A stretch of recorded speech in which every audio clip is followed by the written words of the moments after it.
하나님의 은혜와 사랑과 평강이 이 시간 충만하기를 주의 이름으로 축복합니다. 회복 탄력성이라는 책을 보면은 카우아이섬에 관한 실험 내용이 나옵니다. 카우아이섬은 하와이에 있는 섬인데 이 섬이 미국에 편입된 해가 1959년이었습니다. 이때 당시 이 카우아이 섬은 상당히 열악한 지역이었습니다. 섬 주민들은 가난과 질병에 시달렸고 주민 대다수가 범죄자, 알코올 중독자, 정신질환자였고 학교 교육도 제대로 이루어지지 않아서 청소년의 비행도 심각한 수준이었습니다. 그리고 이 섬에는 카우아이 섬에는 여러 인종이 함께 살았습니다. 백인들이 이 섬에 사탕수수 농장을 건설하면서 중국이나 일본 그리고 우리나라, 필리핀 사람 등이 노예 같은 이민자로 많이 들어와서 여러 인종이 같이 혼재해 있던 섬이었습니다. 그 섬에 대해서 미국이 연구 실험을 했는데 이 연구는 1955년에 그 섬에서 태어난 신생아 833명을 어른이 될 때까지 추적 조사하는 실험이었습니다. 그래서 이 연구의 목적은 사회 환경과 자연 환경이 사람에게 어떠한 영향을 미치는가였습니다.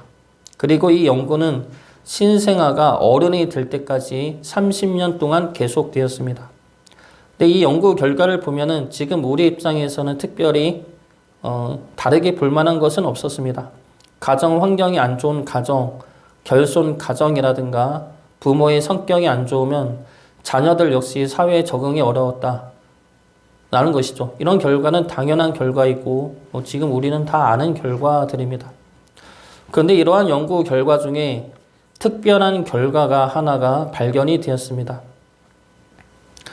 이 연구를 담당했던 에미 워너라는 심리학자가 있었는데 이분은 어린 시절에 겪었던 특정한 어려움이 훗날 어떤 문제를 일으킬 가능성이 있는가에 대해서 조사를 했습니다. 그래서 이 카우아이 섬의 연구 대상자 중에 가정이 열악한 환경에서 태어난 아이 201명을 선정했습니다. 이때 모든 아이들이 열악한 환경 구조였는데 그 중에서도 가장 열악한 아이들을 뽑아서 조사한 것이죠. 그래서 연구 결과 이러한 아이들은 다른 아이들보다 확실히 폭력적이고 학교와 사회의 부적응자였고 상당수가 폭력 사건으로 소년원에 다녀왔거나 정신질환을 앓거나 미혼모가 되었습니다. 그런데 문제는 201명의 아이들을 뽑아서 조사를 했는데 이런 아이들이 3분의 2 정도였다는 겁니다. 201명 중에 3분의 2 정도면 많은 숫자이긴 하지만 반대로 보면 3분의 1에 해당되는 아이는 괜찮았다는 것이죠. 그리고 3분의 1 중에는 유복한 가정 환경에서 자란 아이들보다 더 사회적이고 공부도 상위권이고 밝고 긍정적인 아이들이 많았다는 겁니다. 이러면 열악한 가정 환경의 가정 환경이 아이들의 사회 부적응을 만들어낸다는 도식은 성립될 수가 없는 겁니다. 그래서 이 심리학자가 왜 3분의 2는 예상한 결과대로 나왔지만 나머지 3분의 1은 왜 열악한 환경이 영향을 미치지 않았는지에 대해서 조사를 하기 시작했습니다. 왜 이들은 가정의 어려움과 역경이 문제가 되지 않았을까? 환경이 문제가 되지 않았을까? 조사하는 결과 답을 찾아냈습니다. 201명 중에 건강하게 신체적으로나 정신적으로 건강하게 자란 아이들이 72명이었는데 이들에게는 공통된 인간관계가 하나 있었다는 겁니다. 그것은 이 아이들의 입장을 무조건적으로 이해해주고 받아주는 어른이 그 아이들 인생에서 적어도 1명 이상은 있었다는 겁니다. 그 사람이 엄마이든 아빠이든 삼촌이든 누구든 간에 그 아이를 가까이서 지켜봐주고 무조건적인 사랑을 베풀어서 그 아이가 언제든 기댈 수 있는 어른이 적어도 한 명은 있었다는 겁니다. 그래서 그 어른으로 인해 이 아이들은 어려움과 역경 속에서도 이겨낼 수 있는 힘을 갖게 되었고, 그 힘을 이 학자는 회복 탄력성이라고 말합니다. 그래서 이 연구가 말하는 것은 사람이 회복할 수 있는 힘은 사랑에 있다는 겁니다. 가정이 열악해도 사랑이 있다면, 무조건적인 사랑을 주는 대상이 있다면 아이들은 회복할 수 있고 환경을 이겨낼 수 있다는 겁니다. 오늘 말씀은 예수님이 베드로를 회복시키는 말씀입니다. 그리고 베드로를 회복시키는 힘은 바로 예수님의 사랑입니다. 예수님은 자신을 배신한 베드로를 찾아가 용서하는 차원을 넘어서서 나는 아직도 너를 사랑하며 여전히 사랑하고 있음을 보여주십니다. 그리고 그 사랑에 힘입어 베드로는 우리가 알다시피 위대한 사도로 주의 사명을 감당하게 됩니다. 베드로를 회복시키신 주님이 지금 우리와도 함께 하십니다. 함께 하시면서 한없는 사랑으로 우리를 회복시키고 계십니다. 오늘 말씀 통해 주님이 베드로를 어떻게 회복시키시는지 살펴보고 우리 또한 주님으로 인해 회복의 은혜를 입을 수 있기를 주의 이름으로 축복합니다. 그러면 주님이 베드로를 회복시키신 것은 무엇입니까? 첫 번째로 주님은 주님과의 관계를 회복시켜 주십니다. 15절 말씀 보겠습니다. 그들이 조반 먹은 후에 예수께서 시몬 베드로에게 이르시되 요한의 아들 시몬아 내가 이 사람들보다 나를 더 사랑하느냐 하시니 이르되 주님 그러하나이다. 내가 주님을 사랑하는 줄 주님께서 아시나이다. 이르시되 내 어린 양을 먹이라 하시고, 주님은 베드로에게 질문을 하시는데 베드로라고 부르지 않고 요한의 아들 시몬아라고 부르십니다. 시몬은 베드로의 원래 이름이죠. 원래 시몬이었는데 예수님이 반석이라는 뜻을 지닌 베드로라는 이름을 주십니다. 그런 베드로에게 지금 예수님이 요한의 아들 시몬이라고 부르신 이유에 대해서는 여러 가지로 해석을 합니다. 베드로가 아직 반석이라는 이름을 가질 자가 안 되었기 때문에 시몬이라 부른 것이다 라는 해석이 하나가 있고, 그리고 또 다른 해석으로는 예수님이 베드로의 원래 이름을 부름으로써 다시 처음부터 관계를 세워나가자는 의미라고 해석을 합니다. 이 둘 해석 모두 맞을 수가 있지만 가장 설득력 있는 해석으로는 베드로를 향한 변하지 않는 주님의 사랑을 나타낸 표현이라는 겁니다. 처음 만났을 때 부른 그 이름으로 베드로를 부르면서 주님은 여전히 이런 말씀을 하시는 것이죠. 나는 널 처음 만났을 때 가졌던 사랑과 설렘과 기대가 여전하다. 나는 널 처음 만났을 때처럼 아직도 너를 사랑한다. 이 말씀이죠. 그런데 이 말씀이 베드로에게는 감사이고 감동의 말씀입니다. 왜 그렇습니까? 베드로가 예수님을 부인했기 때문이죠. 베드로가 예수님을 부정했고 예수님의 죽음을 방관했기 때문입니다. 그런 자신의 잘못과 죄악에도 불구하고 주님은 여전히 나는 너를 사랑한다 말씀하고 계시는 겁니다. 그러면서 하시는 말씀이 무엇입니까? 너는 나를 사랑하느냐 이죠. 너는 나를 사랑하느냐? 이 질문은 나는 너를 사랑하고 있다. 나는 너와 여전히 함께하고 싶다. 나는 여전히 너가 좋아서 함께하고 싶은데 너는 어떠냐? 라는 질문입니다. 너만 괜찮다면, 너가 아직 나를 사랑한다면 우리 함께하자 이 말씀이죠. 요즘에 영화 왕과 사는 남자가 인기입니다. 보지는 못했는데, 보지를 못해서 스포를 할 수가 없는데, 근데 그 영화를 만든 감독이 장항준 감독이죠. 근데 이분이 평소 방송에 나오는 모습들을 보면은 무척 재미있고 유쾌한 사람으로 보여집니다. 이분이 하는 말을 들어보면은 자존감도 상당히 높아 보이죠.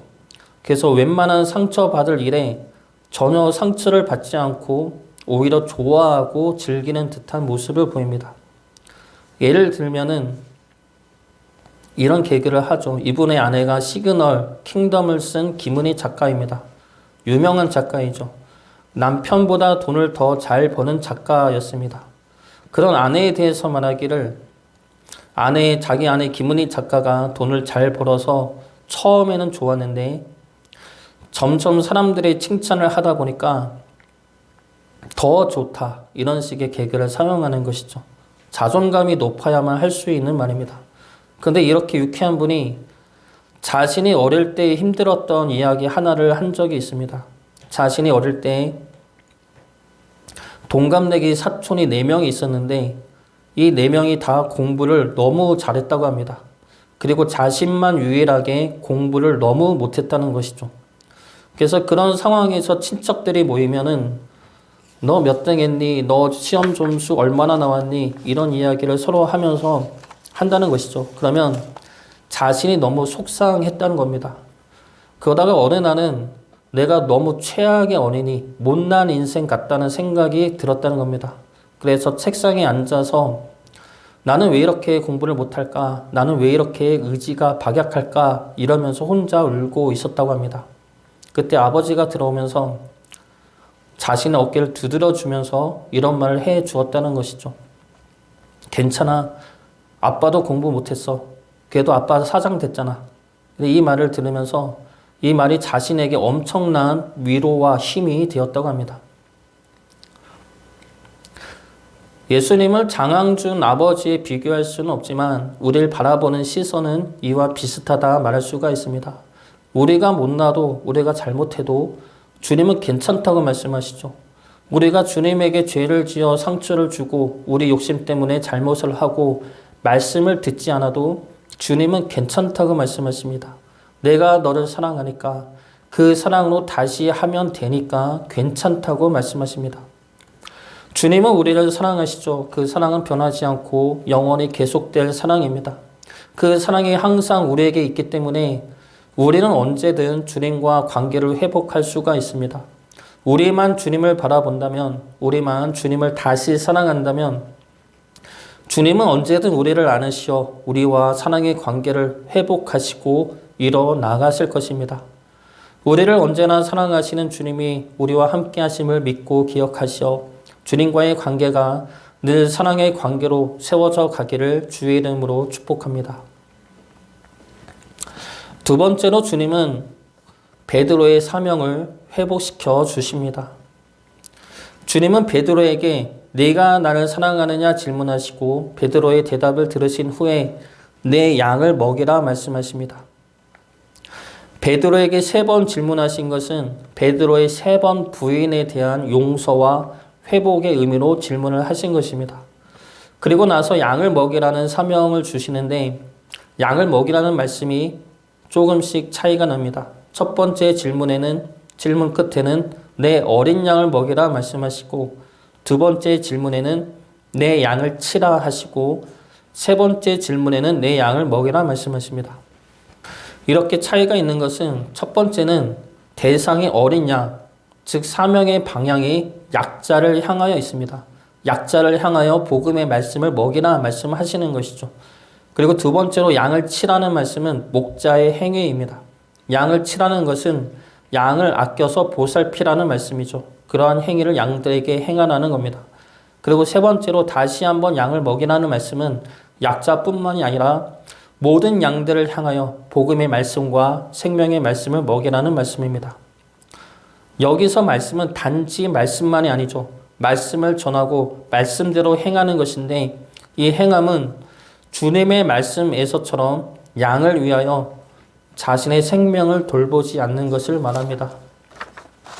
요한복음 10장 11절부터 15절까지 말씀입니다. 나는 선한 목자라. 선한 목자는 양들을 위하여 목숨을 버리거니와 삭구는 목자가 아니요 양도 제 양이 아니라 이리가 오는 것을 보면 양을 버리고 달아나나니 이리가 양을 물어가고 또 해치느니라. 달아나는 것은 그가 삭구린 까닭에 양을 돌보지 아니함이나 나는 선한 목자라. 나는 내 양을 알고 양도 나를 아는 것이 아버지께서 나를 아시고 내가 아버지를 아는 것 같으니 나는 양을 위하여 목숨을 버리노라. 예수님은 베드로에게 이러한 목자의 사명을 맡기십니다. 그런데 이 사명이 쉽지가 않죠. 우리 모두 역시 목자로 부름받은 자들입니다. 저만 목사니까 목자가 아니죠. 우리 모두가 다 가정에서 그리고 교회에서 그리고 사회에서 목자들입니다. 그러면 주님처럼 양을 사랑하고 돌보고 먹여야 하는데 그것이 쉽지가 않죠. 내가 참고 이해하고 도와주고 섬겨주면 고마워하기도 하지만 오히려 그것을 당연시 여기는 사람들도 있습니다. 내가 사랑하고 위해주면 좋은 변화가 일어나야 하는데 전혀 변하지 않을 때도 많죠. 사람이 쉽게 변하지가 않습니다. 그걸 알면서도 내 수고가 헛된 것 같은 생각이 들면 지치게 되죠. 저 또한 예전에 지칠 때가 있었습니다. 아무리 말씀을 전해도 전혀 듣지 않고 자기가 좋아하는 말씀만 듣는 분들이 있습니다. 그러면 변화되지가 않죠. 내가 위해주고 섬겨주면은 그걸 이용하는 분들이 있습니다. 화가 나죠. 그런 그들을 보면 어떻게 사랑할 수가 있을까 생각이 들 때가 많습니다. 그런데 그런 생각을 하는 내가 잘못된 생각이었습니다. 오늘 말씀을 보면은 주님은 베드로에게 목자로서 가져야 할 중요한 두 가지를 알려주십니다. 하나는 내가 나를 사랑하느냐입니다. 내가 이 사람들보다 나를 더 사랑하느냐. 이 말씀은 양을 먹이고 치는 행위의 기본이 주님을 사랑하는 마음이어야 한다는 겁니다. 사람을 보고 사랑하는 것이 아니죠. 사람을 보고 먹이고 위하는 것이 아닙니다. 주님을 사랑하기 때문에 하는 것입니다. 주님을 사랑하는 마음이 있을 때 그들을 사랑할 수 있는 힘과 능력이 생긴다는 겁니다. 이것이 첫 번째이고 또 하나 가져야 할 중요한 마음은 이 양들은 내 양들이 아니라는 겁니다. 내 양이 아니라 주님의 양이죠. 주님은 내 어린 양, 내 양이라고 말씀하십니다. 베드로가 먹이고 보살펴야 할 양들은 베드로의 양이 아니라 주님의 양임을 분명히 말씀하고 계시는 겁니다.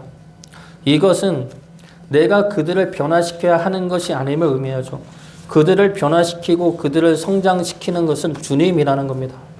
주님이 그들의 참된 목사 되시기 때문에 그들이 주님이 하신다는 겁니다. 우리는 그저 주님의 말씀을 따라 먹이고 돌보는 것까지만 하여야 한다는 것이죠. 우리가 사명을 감당할 때 붙들어야 할 것이 바로 이것들입니다. 사람을 보고 사랑하는 것이 아닙니다. 사람을 보고 사랑하려 하면 사랑이 안 되죠. 주님을 먼저 사랑해야 합니다. 주님을 먼저 사랑할 때 그들을 사랑할 수 있는 힘과 능력이 생겨납니다. 주님을 먼저 사랑하면 그들 역시 저절로 사랑하게 되어지는 것이죠. 두 번째로 그들은 내 양들이 아니라 주님의 양입니다. 내가 무엇을 한다고 해서 변화시킨다거나 내가 무엇을 함으로 보상을 받을 존재가 아닙니다. 나는 주님의 말씀을 따라 먹이고 보살피는 것까지만 할 뿐 그에 따른 변화나 양육이나 보상이나 성장은 주님의 몫이라는 겁니다. 그들을 이끄시는 분은 주님이시기 때문이죠. 우리는 그저 우리에게 주어진 사명만 감당하면 되는 것입니다. 이것이 무책임해 보일 수 있지만 실제로는 지치지 않는 사랑을 할 수 있는 힘이 됩니다. 주님을 사랑함으로 사랑하기 때문에 그들이 변화되지 않아도 그들이 내 수고와 사랑을 이용해도 지치거나 화가 나지 않습니다. 그들의 반응에 따라 내 사랑이 변화되지도 않죠. 내가 사랑하는 주님은 변하지 않고 내가 사랑하는 주님은 내 수고와 인내를 아시기 때문입니다. 그래서 주님을 사랑함으로 하는 사랑은 지치거나 변화되지 않는 사랑입니다. 그래서 힘이 있고 능력이 있는 사랑이죠. 우리에게 주어진 사명은 모두가 다 다릅니다. 그러나 그 사명을 이루는 힘은 동일하죠. 바로 주님을 사랑할 때 주어지는 힘과 능력으로 하는 것이며 주님의 양을 향한 사명이라는 겁니다. 주님을 사랑하시기 바랍니다. 그 사랑이 깊어질수록 우리는 우리에게 주어진 사명을 감당할 수 있는 힘과 능력을 얻게 될 것입니다. 주님을 사랑하심으로 우리에게 주어진 사명을 회복하고 감당할 수 있기를 주의 이름으로 축복합니다. 마지막으로 주님은 베드로에게 소망을 회복시켜 주십니다. 주님은 베드로에게 내가 나를 사랑하느냐 질문을 하십니다. 그때 베드로의 대답을 보면은 평소 베드로 같지 않은 대답을 합니다. 평소에 베드로라면 어떻게 대답을 했겠습니까? 자신만만해서 대답을 했을 것입니다. 호언장담하는 것이 베드로의 특징이죠. 십자가 예언 때도 다른 이들은 다 주님을 버려도 나는 주님을 버리지 않겠다고 호언장담했던 사람이 베드로입니다. 그런데 오늘 말씀에서는 어떤 대답을 합니까? 주님, 그렇습니다. 내가 주님을 사랑하는 줄 주님께서 아십니다. 라고 대답을 합니다. 자신만만하게 대답하지 않고 주님이 아신다 말하죠. 그리고 세 번째는 근심하면서 대답을 합니다. 17절 말씀 보겠습니다. 세 번째 이르시되 요한의 아들 시몬아 내가 나를 사랑하느냐 하시니 주께서 세 번째 내가 나를 사랑하느냐 하심으로 베드로가 근심하여 이르되 주님 모든 것을 아시오매 내가 주님을 사랑하는 줄을 주님께서 아시나이다. 예수께서 이르시되 내 양을 먹이라. 베드로가 근심하는 이유가 무엇입니까? 자신 스스로를 믿지 못하기 때문입니다. 베드로는 예수님이 자신을 부인할 것이라는 말에 자신은 그럴 일이 없다고 호언장담을 했습니다. 이때 베드로의 말은 절대 거짓이 아니었습니다. 자신은 분명히 그렇게 할 것이라는 각오와 자신이 있었고 그의 말은 진심이었습니다. 그러나 결과는 어떻습니까? 예수님의 말씀대로 3번 부인을 했습니다. 지금 베드로가 근심하는 것은 이러한 이유이죠. 자신이 지금 예수님을 사랑하는 것은 진심입니다. 분명히 예수님을 사랑하죠. 그런데 지금 자신은 예수님을 사랑하지만 그런 자신을 자신 스스로 믿지 못하고 있는 겁니다. 우리도 이와 같을 때가 있죠. 시험에 넘어지지 않을 거라고, 나는 끝까지 예수님을 사랑할 것이라고, 나는 절대 하나님께 실망하지 않을 거라고 그런 말을 할 때는 진심입니다. 그런데 그 진심이 그대로 지켜지지 않을 때가 너무나 많죠. 나는 분명히 예수님을 사랑한다고 사랑이 멈추지 않을 거라고 고백을 하지만 어느 순간이 오면 실망하게 됩니다. 의심하게 되죠. 상황과 환경이 나를 그렇게 만듭니다. 베드로도 자신이 한번 넘어졌기 때문에 지금 예수님을 사랑하면서도 그 사랑의 고백을 하면서도 스스로를 믿지 못하고 있는 겁니다. 그래서 주님이 아십니다 라고 말하는 것이죠. 그런데 놀랍게도 이러한 고백이 우리의 소망을 회복시키는 열쇠가 됩니다. 우리의 참된 소망이 무엇입니까? 주님과 함께 거하는 것이죠. 주님과 함께함으로 영원한 생명과 참된 기쁨과 평안과 자유를 누리는 것입니다. 주님은 우리에게 그 소망을 회복시키시고 그 소망을 이뤄내십니다. 18절과 19절 말씀 보겠습니다. 내가 진실로 진실로 내게 이르노니 내가 젊어서는 스스로 띠띠고 원하는 곳으로 다녔거니와 늙어서는 내 팔을 벌리리니 남이 내게 띠띠우고 원하지 아니하는 곳으로 데려가리라. 이 말씀을 하심은 베드로가 어떠한 죽음으로 하나님께 영광 돌릴 것을 가리키심이로라. 이 말씀을 하시고 베드로에게 이르시되 나를 따르라 하시니, 예수님은 베드로에게 내가 젊어서는 스스로 원하는 곳으로 다녔지만 늙어서는 남이 내게 띠띠우고 원하지 않는 곳으로 데려갈 것이라 말씀하십니다. 이 말씀은 베드로의 십자가 순교를 예언하는 말씀입니다. 그런데 이 순교를 말씀에서는 하나님께 영광이라 말씀하시죠. 그러면서 주님이 하시는 말씀이 나를 따르라입니다. 나를 따르라. 이 말씀은 주님이 있는 곳으로 오라는 말씀입니다. 주님이 있는 곳이 어디입니까? 영원한 하나님의 나라이며 영원한 생명과 평안과 기쁨이 있는 곳입니다. 그곳은 죽어서도 가는 곳이지만 우리가 사는 삶 가운데서도 이루어지는 곳입니다. 그런데 그곳은 우리가 어디로 가는지가 아닙니다. 어느 방향으로 어느 장소로 가는 것이 아니죠. 그곳은 어느 장소가 아니라 누구와 함께 있는지가 중요한 자리입니다. 바로 주님과 함께하는 곳이 천국이고 거룩한 하나님의 나라이죠. 모세가 하나님을 만난 그곳은 모세가 오랜 세월 양을 치며 다녔던 곳이었습니다. 그렇게 흔하고 평범한 그곳이 하나님이 임재하심으로 신을 벗어야 할 거룩한 곳이 되었습니다. 주님은 그 자리로 지금 베드로를 초청하고 있는 것이죠. 아직까지는 너의 힘과 너의 생각과 너의 뜻대로 판단하고 결정하며 살았다. 그러나 이제부터는 나를 믿고 나를 따르라. 그리하면 너가 있는 곳이 하나님의 영광의 자리가 될 것이고 거룩한 하나님의 나라가 될 것이다 말씀하시는 겁니다. 주님의 나를 따르라는 말씀은 내 주권을 빼앗기고 내 생각을 억압당하는 말씀이 아닙니다. 주님의 나를 따르라는 말씀은 내가 너에게 나와 동행함으로 인하여 생기는 기쁨과 평안과 참된 자유를 주겠다는 말씀입니다. 우리가 우리 힘으로 우리 생각대로 살다가 벽에 부딪힐 때가 있습니다. 절망과 낙심이 우리를 힘겹게 할 때가 있죠. 힘들면서도 무엇 때문에 힘들고 무엇 때문에 갑갑한지 모를 때가 있습니다. 그래서 우리 믿음이 어이없게 무너질 때가 있죠. 그런 우리를 주님은 내버려 두지 않으십니다. 주님은 우리를 그 자리에서 끄집어내어 주님이 계신 평안의 자리로 옮겨 주십니다. 그 일을 절대 멈추거나 포기하지 않으십니다. 그래서 우리가 주님을 바라보게 하시고 주님의 뜻을 알게 하시어 주님의 평안과 기쁨을 누리게 하십니다. 주님은 베드로에게 나를 따르라 말씀하시면서 그 말씀이 성취되도록 베드로를 이끌어 가십니다. 그 주님이 지금 우리 또한 붙드시어 주님이 계신 곳으로 우리를 이끌어 가십니다. 우리 뜻과 생각이 아닌 주님을 믿고 따름으로 주님과 함께 기쁨과 평안을 누릴 수 있기를 주의 이름으로 축복합니다.